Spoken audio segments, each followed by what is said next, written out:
TGSRTC అద్దె bus యజమానుల సంక్షేమ సంఘం అధ్యక్షులు కార్యదర్శులు మాట్లాడుతూ టీజీఎస్ఆర్టీసీ వారు ప్రవేశపెట్టిన మహిళా పథకం అమల్లోకి వచ్చినప్పటి నుండి మా బస్సుల్లో సిట్టింగ్ కెపాసిటీ కంటే ఎక్కువ మంది ప్రయాణికులు ప్రయాణించడం వలన ఎన్నో సమస్యలు ఎదురవుతున్నాయని తెలిపారు.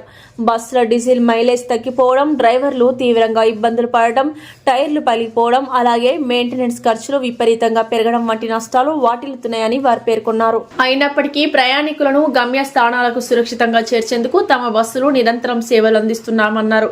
మహిళా పథకం కారణంగా బస్సులు ఎక్కువగా నిండిపోవడం వలన ప్రమాదాలు జరిగే ప్రమాదం ఉందని వారు హెచ్చరించారు. ఉదాహరణగా మీర్జాగూడలో జరిగిన ప్రమాదం సందర్భంలో ఇన్సూరెన్స్ కంపెనీలు పరిహారం ఇవ్వడానికి నిరాకరించాయని, ఇలాంటి కేసులు ఇంతకు ముందు కూడా నమోదయ్యాయని తెలిపారు. ఇలాంటి సమస్యలను రాష్ట్ర సంఘం తరపున పలుమార్లు పై అధికారుల దృష్టికి తీసుకువెళ్లినప్పటికీ ఇప్పటి వరకు టీజీఎస్ఆర్టీసీ అధికారులు ఎటువంటి అధికార హామీ ఇవ్వలేదని వారు ఆవేదన వ్యక్తం చేశారు. ఈ నేపథ్యంలో తమ బస్సుల్లో సిట్టింగ్ కెపాసిటీ మేరకే ప్రయాణికులకు అనుమతి ఇవ్వాలని రీజనల్ మేనేజర్కి వినతి పత్రం అందజేశామని తెలిపారు. తమ విజ్ఞప్తిని పరిగణలోకి తీసుకునే పక్షంలో ఈ నెల 24వ తేదీ నుండి ఖమ్మం రీజనల్లోని అన్ని అద్దె బస్సులను నడపలేమని స్పష్టంగా ప్రకటించారు.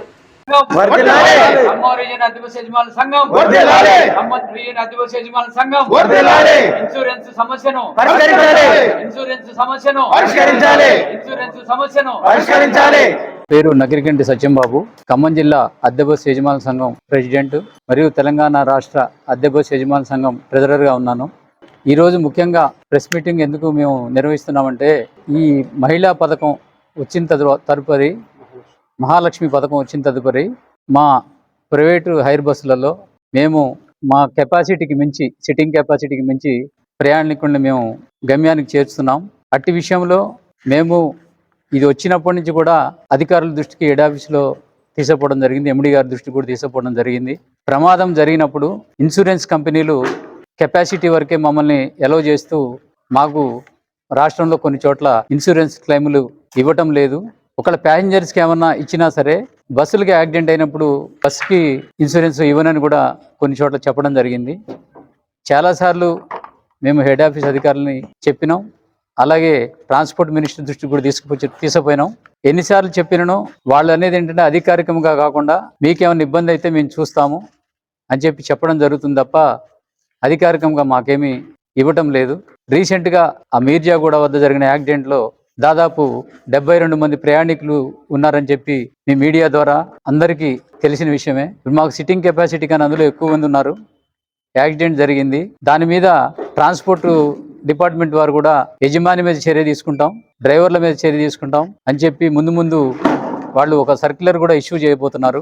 దాన్ని దృష్టిలో ఉంచుకొని ఈ రకంగా అయితే ఎక్కువ మంది ప్రయాణికులతో మేము రవాణా చేయలేమని చెప్పి మా ఖమ్మం రీజియన్ అద్దె బస్సు యజమానుల సంఘం తరఫున ఈరోజు మేము నిర్ణయించి ఈ సమస్యను 24/11/2025 వరకు పరిష్కరించిన ఎడల మేము ఆ రోజు నుండి ఖమ్మం రీజియన్ మొత్తం అన్ని డిపోల బస్సులు కూడా ఆఫ్ చేస్తామని చెప్పి ఇప్పుడే ఆర్ఎం గారి దృష్టికి తీసుకెళ్ళి వారికి లెటర్ ఇచ్చి చెప్పి రావడం జరిగింది. ఖచ్చితంగా ఈ సమస్య మీద మాకు న్యాయం జరగనట్లయితే మేము ఖచ్చితంగా 24/11/2025 నుంచి బస్సులని ఎట్టి పరిస్థితిలో నడపలేమని తెలియజేస్తున్నా. అట్లాగే అంటే ఈ మా రీజన్ విషయం కూడా కొన్ని ఉన్నాయి. మేము రీజన్లో ఉన్న ప్రైవేట్ బస్సులన్నీ కూడా చాలా వరకు బస్ స్టాండ్లలో పార్క్ చేసుకుంటున్నాం. ఈ మధ్య కొన్ని డిపోలలో పార్కింగ్ చేయొద్దని చెప్పి ఆర్ఎం గారు ఇన్స్ట్రక్షన్ ఇవ్వడం జరిగింది. దాన్ని కూడా మాకు పార్కింగు మేము అంతకుముందు యాక్చువల్గా బంకులలో డీజిల్ కొడుచుకునే వాళ్ళం బయట. కొన్ని సంవత్సరాల నుండి డిపోలోనే డీజిల్ కొట్టించుకోవడం వల్ల ఆర్టీసీకి కొంత ఆదాయం వస్తుంది, మీరు మాకు సహకరించాలని వారు చెప్పారు. ఓకే, మేము సహకరిస్తాం, కానీ మేము డీజిల్ బంకుల్లో కొట్టించుకునేటట్టయితే మాకు పార్కింగ్ ప్లేస్ ఇచ్చారు. అప్పుడు కొట్టించుకున్నట్లయితే మీరు బస్ స్టాండ్లో పెట్టుకోమని చెప్పి మాకు డిపార్ట్మెంట్ నుంచి హామీ ఇవ్వడం కూడా జరిగింది ఎండి గారి ద్వారా. కానీ ఇప్పుడు ఇక్కడున్న రీజనల్ మేనేజర్ గారు బస్ స్టాండ్లలో పార్కింగ్ చేయొద్దని చెప్పి మమ్మల్ని కొంచెం ఇదిగా ఇబ్బంది పెడుతున్నారు. దాని మీద కూడా మేము రీజన్ వైజ్గా అన్ని డిపో నుంచి కూడా మేము డిమాండ్ చేస్తూ మాకు ఖచ్చితంగా పార్కింగ్ బస్ స్టాండ్లోనే ఏర్పాటు చేయాలనేది కూడా మా డిమాండ్. అలాగే పార్కింగ్ ఛార్జీ కోసం కొన్ని చోట్ల వాటర్ కానీ దానికోసం అని చెప్పి పార్కింగ్ ప్లేస్కి రెంట్ లేకపోయినా సరే మేము 360 రూపీస్ చొప్పున ఫర్ మంత్లీ పే చేస్తున్నాం. ఇన్నాళ్ళు పెట్టనిచ్చి ఇప్పుడు పెట్టనకపోతే మాకు ఇబ్బంది అవుతుందని మేము చెప్పడం కూడా జరిగింది. దాని మీద కూడా మాకు సరైన న్యాయం జరగకపోతే దాని మీద కూడా మేము పోరాటం చేయడానికి సిద్ధంగానే ఉన్నాం. అలాగే ఈ మధ్య చాలా బండ్లకి ఆ రీజనల్ మేనేజర్ గారు ఎన్ఓసీలు ఇస్తున్నారు. ఎన్ఓసీలు ఇచ్చినప్పుడు మాకు ఎప్పటికైతే ఎన్ఓసీ ఇస్తారో ఆ రోజు వరకు ట్యాక్స్ గవర్నమెంటే పే చేయాలి, ఆర్టీసీ పే చేయాలి. కానీ మాకు అగ్రిమెంట్ అయిపోయిన తర్వాత దాదాపు 5 నెలలు 6 నెలలు 1 ఇయర్ కూడా ఎన్ఓసీ క్లియర్ చేసుకోవడానికి ఆర్టీసీ వారి దగ్గర నుంచి ఆడిట్ అయ్యి అన్ని డిపోల నుంచి వచ్చిందాక కూడా మాకు క్లియరెన్స్ ఇవ్వకుండా ఆ క్లియరెన్స్ ఇచ్చినప్పుడు ఆర్టీఓకి ఇచ్చే వాళ్ళు పర్మిట్ వాళ్ళ పేరుతో ఉంటుంది కాబట్టి వాళ్ళు క్యాన్సిల్ చేయాలి. ఆ క్యాన్సిల్ చేసేటప్పుడు దాంట్లో అగ్రిమెంట్ డేట్ వేస్తున్నారు. అగ్రిమెంట్ డేట్ వేయటం వల్ల మమ్మల్ని ట్యాక్స్ కట్టమంటున్నారు. మేము బస్సు తిప్పట్లేదు, పక్కన పెట్టుకున్నాం. మమ్మల్ని ట్యాక్స్ కట్టమంటే మేము ఎందుకు కడతాం? దాని మీద కూడా మాది అదే ఒక ప్రత్యేకమైన డిమాండ్. ఈ డిమాండ్లు నెరవేరే వరకు కూడా మేము ఖచ్చితంగా ఫైట్ చేస్తాం. అలాగే నేను ముందుగా చెప్పిన ప్రకారం ఇన్సూరెన్స్ మీద క్లారిటీ రాకపోతే 24/11 నుంచి తప్పకుండా రీజన్ మొత్తం బస్సులు బంద్ చేస్తామని తెలియజేస్తున్నాం. Thank you. పేరు పైడిపల్లి రవి. నేను ఖమ్మం జిల్లా సెక్రటరీను మరియు స్టేట్ వైస్ ప్రెసిడెంట్ని. ముఖ్యంగా ఈ మీడియా సమావేశం మా ప్రెసిడెంట్ సత్యంబాబు చెప్పాడు. దానిలో ఏమిటంటే మేము ఈ మహిళా పదం స్కీమ్ కింద ముందు నుంచి కూడా పోరాడుతున్నాము. ఇన్సూరెన్స్ రాదండి అని చెప్తున్నాం. మా మదిరి డిపోలో ఒక బస్సుకు భద్రాచలం తిరిగే బస్సుకి ఉందని చెప్పి యాక్సిడెంట్ జరిగితే బిలో కెపాసిటీ అబోవ్ ఉన్నారని చెప్పి అతనికి ఇన్సూరెన్స్ ఇవ్వలేదు. అతను సొంతంగా డబ్బులు బండి బాగు చేసుకుని ఆపరేట్ చేశాడు. ఏంటంటే మన ప్యాసింజర్స్కి ఏమీ దెబ్బలు తగలేదు కాబట్టి తను సొంతంగా పెట్టి చేయించుకున్నాడు బండి ప్రాబ్లం వస్తే. కానీ ఇట్లా ఈ విషయం గురించి ఎన్నిసార్లు పైన స్టేట్లో కూడా మేము రిప్రజెంటేషన్ చేశాం. దాని గురించి కూడా ఏమీ స్పందన లేదు. ముఖ్యంగా ఏదైనా సరే ఖమ్మం జిల్లా నుంచి స్టార్ట్ చేస్తే ఈ సమస్య ఖమ్మం జిల్లాకు ఒక ప్రత్యేకత ఉంది కాబట్టి ఈ రీజన్లో నుంచి బిగిన్ చేస్తే స్టేట్ మొత్తం కదులుద్దని చెప్పి మాకు న్యాయం చేకూరుద్దని చెప్పి మేము ఈ పోరాటం చేస్తున్నాము.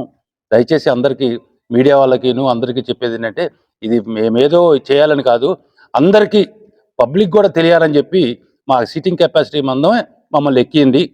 లేదంటే ఇన్సూరెన్స్ మాకు వచ్చేటట్టు చేయండి. అంతే. ధన్యవాదాలు. కొత్తగూడెం జిల్లా అధ్యక్షుడిని. నా పేరు రామకృష్ణ. ఈ రివిజన్లో అధికారుల వేధింపులు ఎక్కువయ్యాయి. ప్రతి డిపోలో ప్రతి డిఎం గారు బండికి 100 నుంచి 120 మంది ఓవర్లోడ్ ఉన్నా కానీ మీరు ఇంటింటికి ఆపాలి, ఎక్కించుకొని రావాలని డ్రైవర్ల కౌన్సిలింగ్ చేయటం, ఇబ్బంది పెట్టడం జరుగుతుంది. అట్టి యాక్సిడెంట్కి బాధ్యులు ఎవరంటే సమాధానం చెప్పరు. రోడ్డు మీద ఏదైనా జరిగితే ఇమీడియట్గా డ్రైవర్ మీద చర్య తీసుకోవాలంటారు. దీనికి ఆర్ఎం గారిని, డిఎం గారిని, ఆ ట్రాఫిక్ ఇన్ఛార్జిని ఏదన్నా జరిగినప్పుడు బాధ్యులు చేయాలని మా హైర్ బస్సుల జిల్లా సంఘం తరఫున డిమాండ్ చేస్తున్నాం. అట్లనే మాకు ఇచ్చే బిల్లులు కానివ్వండి, ప్రతిదీ ఎన్ఓసీలు ఇచ్చేటప్పుడు కానీ ప్రతి దాంట్లో వివక్ష చూపిస్తున్నారు. ఆర్టీసీ అధికారులు ఆర్టీసీ బస్సులకు ఒక రకంగా, అద్దె బస్సులకు ఒక రకంగా చేస్తున్నారు. దీన్ని తీవ్రంగా జిల్లా కమిటీ తరఫున ఖండిస్తున్నాం. ధన్యవాదాలు. నేను సత్తుపల్లి అద్దె బస్సు యజమానిని మాట్లాడుతున్నాను. సత్తుపల్లి టు ఖమ్మం రూట్లో మహాలక్ష్మి పథకం వలన ప్రయాణికులు బస్సుల్లో 50 మంది కెపాసిటీ కన్నా మించి అత్యధికంగా 100-120 మంది ప్రయాణికులు ప్రయాణించున్నారు. ఖమ్మం రూట్లో లారీల ట్రాఫిక్ విపరీతంగా ఉన్నది. రోడ్డు బాగాలేదు. కెపాసిటీకి మించి ప్రయాణికులు 100-120 మంది ఎక్కడం వలన ఎక్కడ ఏ ప్రమాదం జరుగుతుందో అర్థం కావటం లేదు.